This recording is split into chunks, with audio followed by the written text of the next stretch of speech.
Hello friends. The compiler design is based on analysis and synthesis model. In today's class, we'll explore these models.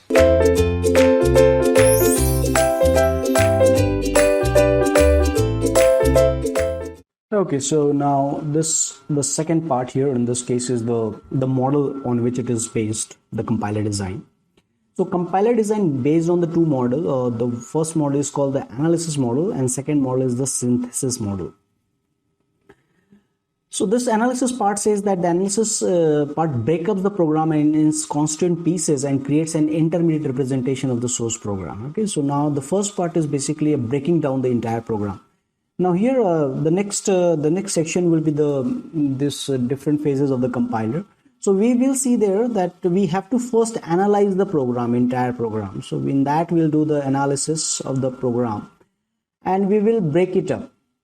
Okay, now a few terms let me introduce over here that we will find the first analysis phase is it is called lexical analysis. Okay, so this is an example of your analysis phase that the first analysis will be lexical analysis that we will suppose let me write here a typical programming keyword that is a while.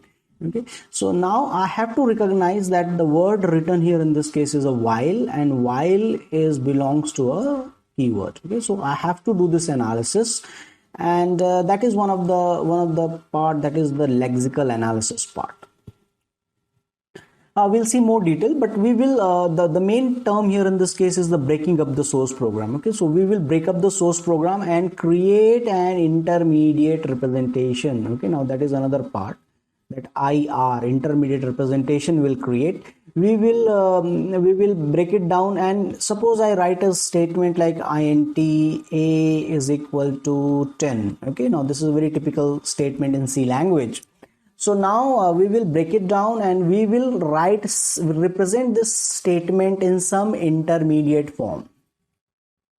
Okay, so that is the model, analysis model, and here the main term that you have to remember in this case is breaks up and intermediate form. Okay, and the later part is the synthesis model. In that synthesis model, what we will do is we will finally synthesize, and that meaning of synthesize is that we will generate the desired target program. Okay, so after this synthesis, like a few phases that I can talk here, let's say code generation. Okay, so code generation. So what is a code generation phase? Later it will be more clear to you, but in code generation phase we will take this IR as input, intermediate representation as an input, and we will generate the target code. So I already told you what is a target code. It is nothing but your assembly language or machine language, and it is nothing but a string of zeros and ones. Okay, so synthesis model will give you the desired output. So what does the definition say? The synthesis part construct the desired target program. Okay, desired output from the intermediate representation of the two part. Synthesis required more specialized technique, right? So this required more specialized technique because you must have a knowledge of what? You must have a knowledge of your machine architecture. What does the mean here? Machine architecture means you must know what type of the ISA instruction set architecture instructions are supported.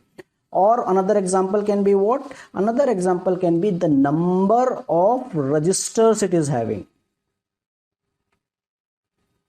Okay, so this is the two model it is based on, and later in the phases I will systematically tell you that which part is the synthesis part and which part is the analysis part.